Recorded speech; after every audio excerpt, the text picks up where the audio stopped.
Right there is the church that claims to hold the original Ark of the Covenant. What if one of history's most sacred and elusive treasures, the Ark of the Covenant, wasn't lost at all but hidden in plain sight for thousands of years? Not in Jerusalem, not in a secret vault, but in a remote chapel in Ethiopia, guarded by a single monk who never leaves. Sounds like a myth, right? But what if it isn't? No. He got into it researching the Ark of the Covenant. Really? Yeah, because in Ethiopia, there's a specific church in Ethiopia that has always been rumored to be the place where the Ark of the Covenant is stored. It all started during a visit to northern Ethiopia in the ancient city of Axum. What began as a routine stop quickly turned into something much more curious. As ceremonies unfolded in the streets, full of traditional music, dancing, and vibrant religious rituals, the locals explained that the celebrations were being held in honor of the Ark of the Covenant. Naturally, this raised eyebrows. The Ark of the Covenant? Here, in Ethiopia? At first glance, it might sound like something straight out of a film, especially for anyone who's seen Raiders of the Lost Ark. But the locals weren't joking. They were deadly serious about the claim that this ancient sacred artifact, the same one believed to have held the stone tablets of the Ten Commandments, was kept right there in Axum, guarded inside a small, heavily restricted chapel. The story of the Ark of the Covenant has long fascinated scholars, religious believers, and adventurers alike. With its origins traced back over 3,000 years, the Ark is mentioned in several parts of the Hebrew Bible. Described as a chest made of acacia wood and overlaid with gold, the Ark is said to have housed the 2 stone tablets given to Moses on Mount Sinai. It was topped with 2 cherubs facing one another, forming what was believed to be the seat of God. Historically, the Ark was stored in Solomon's temple in Jerusalem and was a central piece of worship. But when Jerusalem fell to the Babylonian king Nebuchadnezzar II in 586 BCE, the Ark seemingly vanished. Since then, countless theories have emerged about its fate. Some say it was destroyed. Others believe it was hidden away. But a particularly persistent and detailed tradition points to Ethiopia. According to Ethiopian lore, the Ark was brought to the country during the reign of King Solomon. The story involves Menelik I, the son of Solomon, and the Queen of Sheba. After visiting his father in Jerusalem, Menelik returned to Ethiopia with a replica of the Ark, or so it seemed. The tale takes a twist when it's said that Menelik and his companions, realizing the original Ark could be in danger from increasing idolatry in Jerusalem, swapped the replica for the real one. Some versions of the story suggest Solomon was aware of the swap but allowed it, believing the Ark would be safer in Ethiopia. From there, the Ark reportedly made its way to Lake Tana, where it was kept on one of the islands for over 800 years before being moved to the Church of St. Mary of Zion in Axum. Today, only one monk, known as the Guardian of the Ark, is allowed to see or touch it. No outsider, not even other clergy or the Ethiopian patriarch, is permitted to enter the chapel where it's said to be stored. Naturally, the lack of physical evidence has fueled skepticism.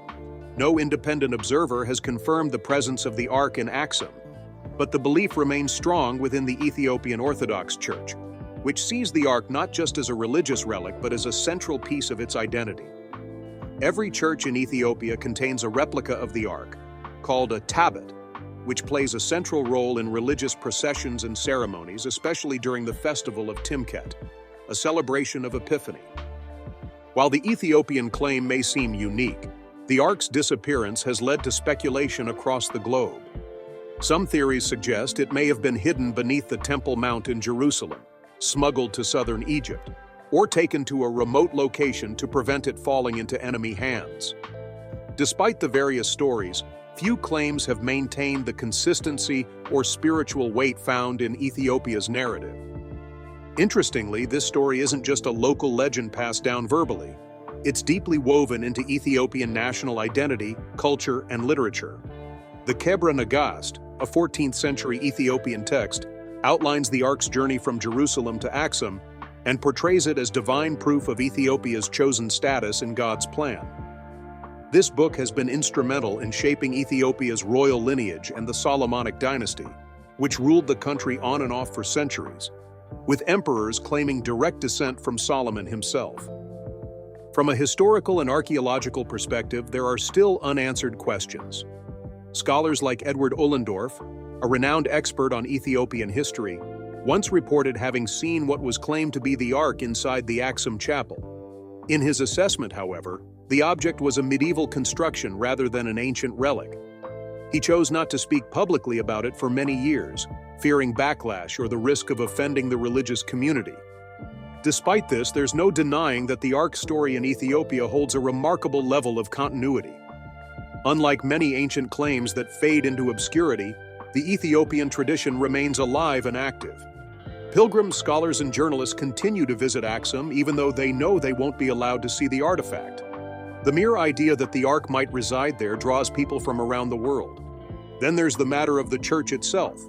The Chapel of the Tablet next to St. Mary of Zion is a modest structure, guarded constantly, and clearly treated with immense reverence.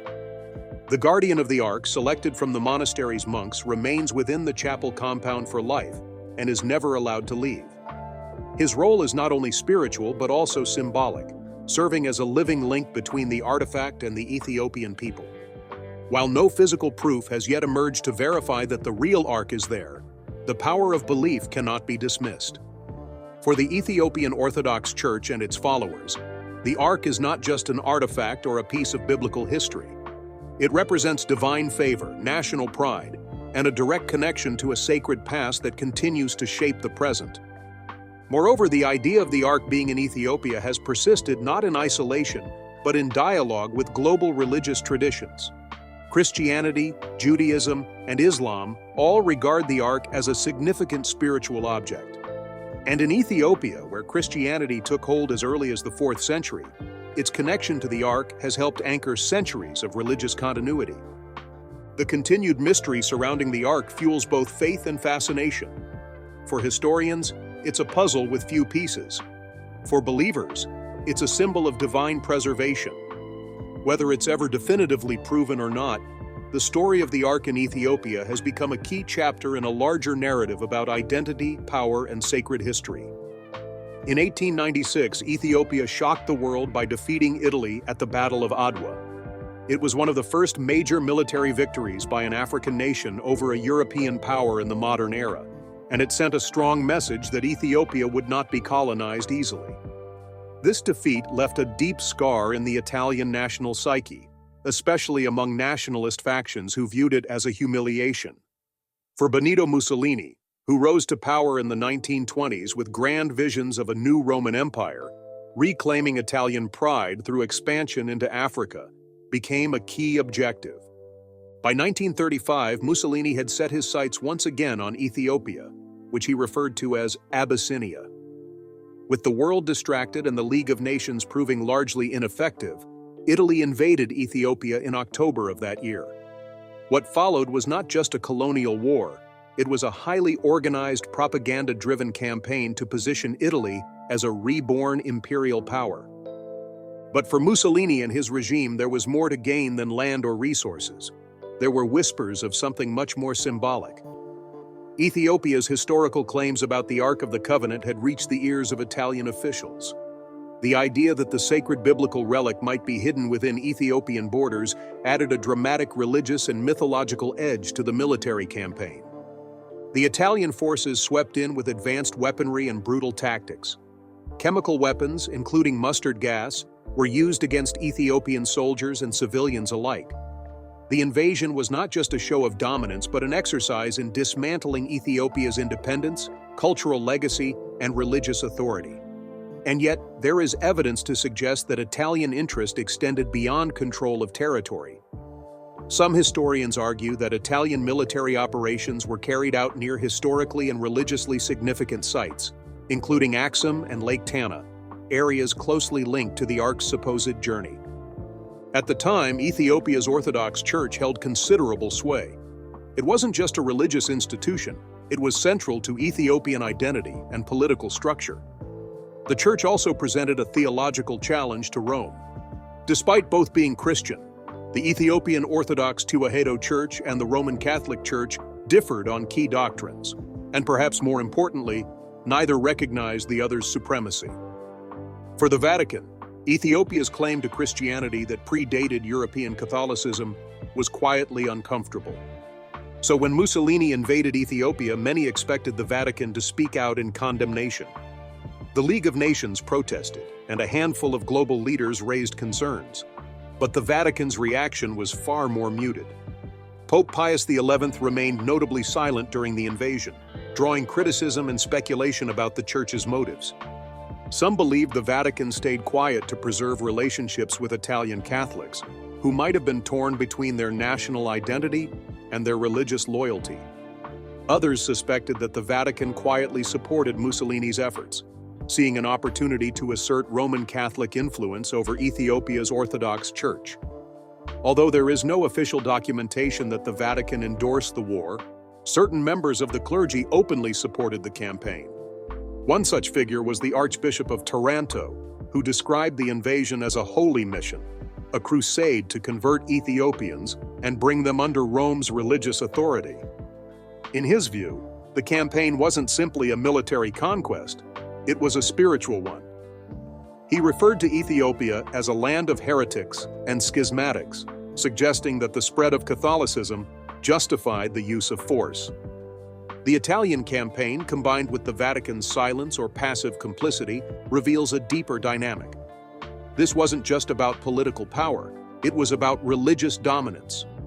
The possibility that the Ark of the Covenant could be real and located in Ethiopia added an irresistible allure.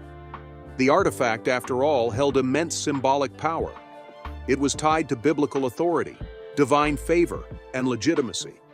For Mussolini, possessing it or even controlling the territory where it was believed to be hidden could have offered a kind of spiritual endorsement for his regime.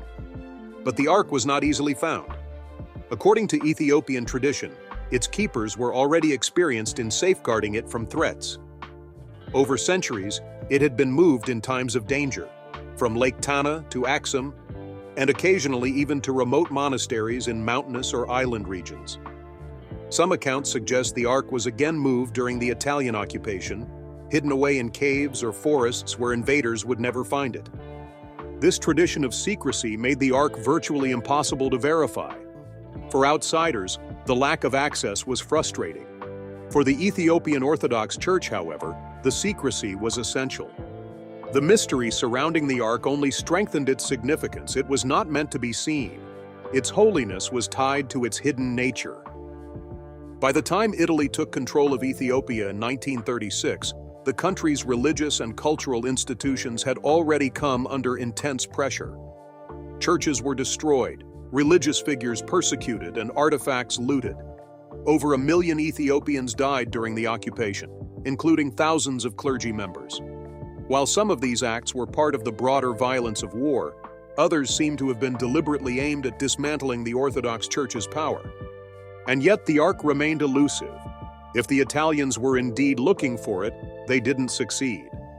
The Ethiopian Church maintains that the Ark stayed protected, out of reach from even the most determined foreign powers.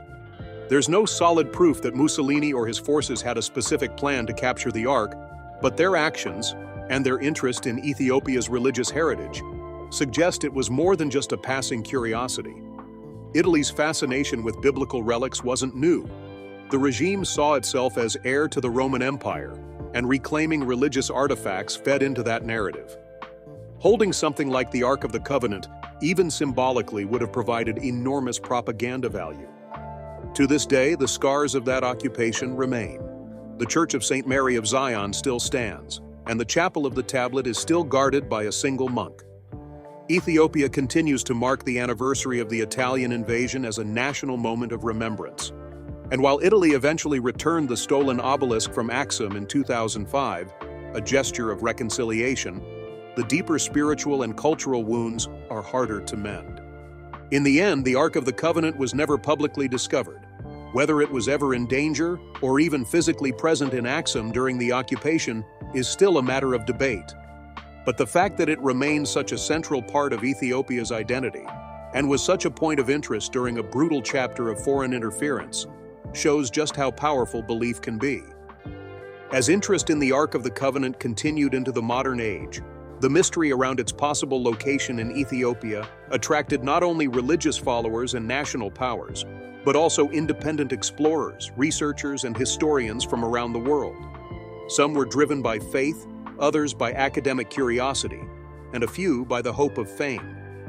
But despite their differing motivations, all shared one goal: finding concrete evidence of the Ark. In the late 20th century, a number of high-profile expeditions tried to get closer to the truth. One such attempt came from a group led by Larry Blazer, an Adventist researcher who believed biblical clues pointed to caves near the Jordan River and the Ethiopian highlands as possible hiding places. His team worked through a complex network of biblical texts, oral traditions, and historical records in an effort to pinpoint the Ark's location. But despite meticulous preparation, the expedition ran into serious obstacles. Government restrictions, limited access to religious sites, and difficult terrain meant that their efforts never made it beyond the planning stages in some cases, and were halted mid-mission in others. Another well-known figure who threw himself into the Ark mystery was British author and journalist Graham Hancock. Best known for his controversial books on ancient history and alternative archaeology, Hancock focused much of his research on Ethiopia in the 1980s and early 1990s. He traveled extensively throughout the country, visiting Axum, Lake Tana, and several remote monasteries. His findings were published in the book The Sign and the Seal, which argued that the Ark had indeed been taken to Ethiopia by Menelik I and was still being held in Axum under heavy guard. Hancock's book generated a lot of attention. It was compelling, vividly written, and filled with dramatic narrative. But it also drew criticism from mainstream scholars, who pointed out that many of its claims were based on oral tradition rather than archaeological or textual evidence. Hancock himself admitted that he was not claiming definitive proof, but instead building a case based on available clues. While his research sparked renewed interest in the Ethiopian claim, it failed to produce any physical evidence of the Ark's existence. Skepticism about the Ark's presence in Axum wasn't limited to Western observers. Some Ethiopian scholars, though respectful of their nation's traditions, expressed doubts in private. A key figure in this discussion was Professor Edward Ullendorf, a respected expert in Ethiopian history who, during his time as a British Army officer in 1941, claimed to have seen the Ark in the Church of St. Mary of Zion. According to Ullendorf, what he witnessed was not a 3,000-year-old relic but a medieval construction, something similar to the replicas found in churches across Ethiopia. He chose to remain quiet about his findings for decades, possibly to avoid offending the Ethiopian Orthodox Church or harming diplomatic ties. It wasn't until a 1992 interview with the Los Angeles Times that he publicly shared his observations. While his comments didn't disprove the tradition entirely, they did cast doubt on the idea that the original Ark had survived in Ethiopia for millennia untouched. Beyond individual investigations, the biblical record itself raises difficult questions. The Ethiopian tradition, recorded in the Kebra Nagast, claims the Ark was brought to Ethiopia around the 10th century BCE, during the time of King Solomon. However, several passages in the Hebrew Bible suggest the Ark remained in Jerusalem long after that. For example, 2 Chronicles 35 refers to the Ark being moved during the reign of King Josiah, roughly 400 years after Solomon. Similarly, 2 Kings 23 places the Ark inside the temple shortly before the Babylonian invasion in 586 BCE. This creates a clear chronological conflict. If Menelik had taken the Ark during Solomon's lifetime, how could it still be in the temple centuries later? Some scholars suggest that these accounts may refer to different objects, or that the biblical writers were drawing on a mixture of historical memory and symbolic narrative. Others believe that the Ark was hidden within the temple during times of unrest, resurfacing when it was safe to do so. Adding another layer to the mystery is the theory involving Egypt. Some believe the Ark was taken there during an earlier period, particularly during the reign of Pharaoh Shishak, who attacked Jerusalem in the 10th century BCE.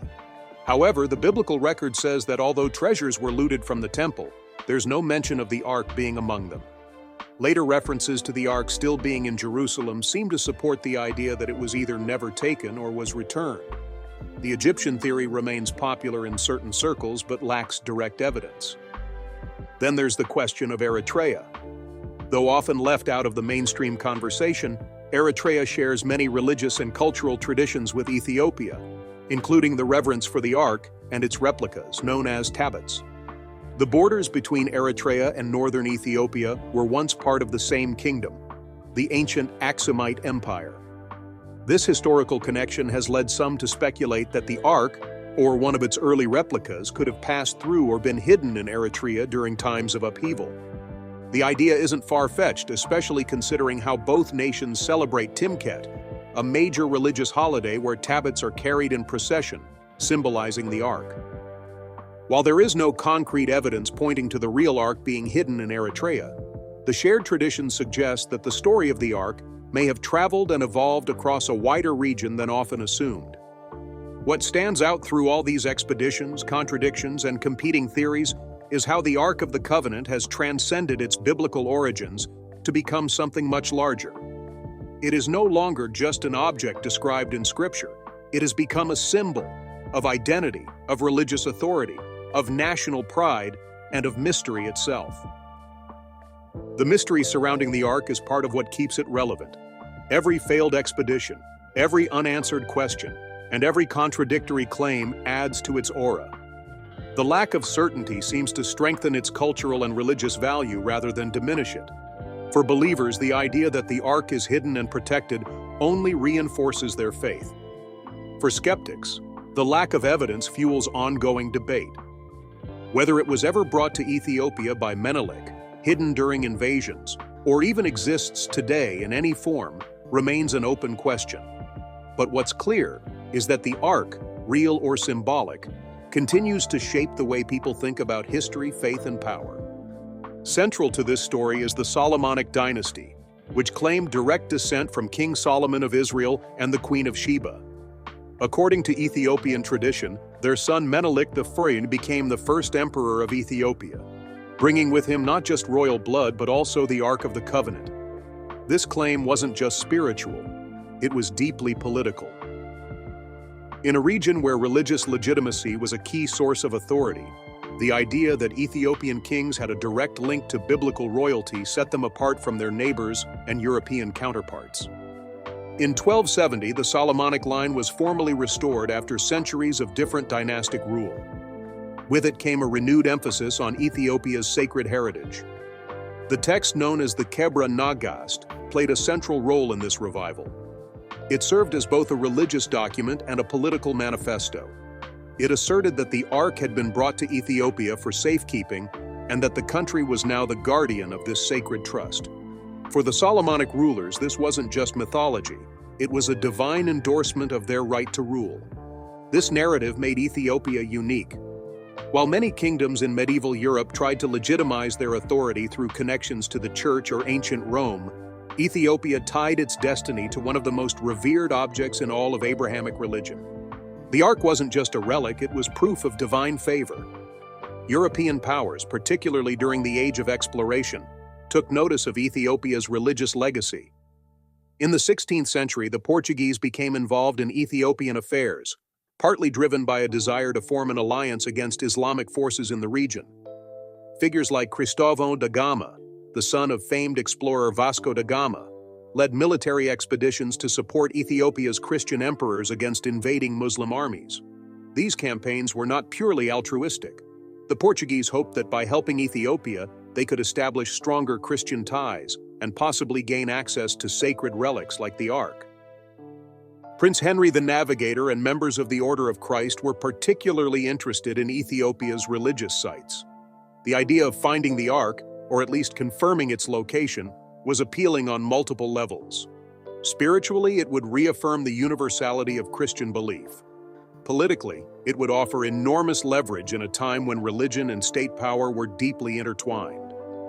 The fascination with Ethiopia's Christian heritage continued into the modern era. One of the most visually striking pieces of that heritage is found in the town of Lalibela. In the 12th century, a series of churches were carved directly into the rocky landscape of northern Ethiopia.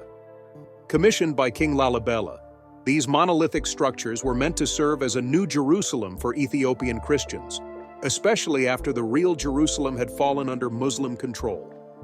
Among these incredible buildings is the Church of St. George, shaped like a cross and carved entirely from a single block of volcanic rock. The creation of these churches remains an architectural mystery. According to legend, angels helped complete the work. Whether or not one believes that, the structures themselves continue to inspire awe. Some theories suggest they may have been built not only for worship, but also as part of a broader effort to protect and conceal religious relics, possibly including the Ark. As Ethiopia navigated its complex history, surviving invasions, maintaining independence during the scramble for Africa, and facing the trauma of occupation, its religious traditions remained a unifying force. Even during the Italian occupation in the 1930s and 1940s, the belief that the Ark remained safe in Axum served as a symbol of spiritual resilience. Yet the mystery was not immune to criticism or contradiction. Scholars have continued to question the historical timeline that places the Ark in Ethiopia, especially in light of biblical references that suggest it remained in Jerusalem well after Menelik's supposed journey. Some researchers argue that the version of the Ark in Ethiopia may be a powerful replica, created to serve a symbolic rather than literal purpose. Still, for many Ethiopians, the physical authenticity of the Ark may be less important than what it represents. The presence of a sacred object, believed to be the original or not, continues to inspire deep reverence and national pride. It reinforces the idea that Ethiopia holds a unique place in religious history, one that is not dependent on external validation. In recent decades, the story of the Ark has continued to influence Ethiopia's role on the world stage. International interest in the country's religious heritage has brought tourism, media attention, and academic partnerships. The city of Axum, though remote and modest in appearance, remains a pilgrimage site for both Ethiopian Christians and curious visitors from abroad. The chapel that supposedly houses the Ark is off-limits to nearly everyone, guarded by a monk who devotes his life to protecting it. The identity of the guardian is carefully chosen, and once appointed, he cannot leave the premises. He lives in complete isolation from the world, tending to the Ark and ensuring that its sanctity remains intact. No photographs are allowed inside, and the church itself is surrounded by high walls and constant watchfulness. While this secrecy continues to fuel speculation and doubt, it also maintains the Ark's powerful mystique. In a world driven by instant access and transparency, the Ark stands as a reminder that some mysteries are meant to remain just that: mysteries. Some of the strongest believers in the Ethiopian claim are not academics or explorers, but the people who live in Axum and the surrounding regions. For them, the Ark isn't an abstract idea. It's real, present, and deeply woven into the rhythms of daily life. Religious festivals, chants, and prayers all reflect a connection to the Ark, whether seen or unseen. It has become a part of the living culture rather than a relic stored behind glass. And as for the rest of the world, the Ark continues to capture the imagination. From Hollywood adaptations to academic conferences, it remains one of history's most enduring enigmas. Whether or not the true Ark of the Covenant exists in a chapel in northern Ethiopia may never be conclusively proven, but its legacy is undeniable. It has shaped dynasties, influenced politics, drawn the attention of empires, and defined the spiritual character of a nation. In that sense, the Ark of the Covenant has already fulfilled a kind of destiny, becoming not just a container for sacred tablets, but a symbol of faith, perseverance, and the eternal human desire to connect with something greater than ourselves. Even in the absence of proof, the story continues. As long as people seek meaning in the mysteries of the past, the Ark of the Covenant will remain a source of inspiration, speculation, and wonder.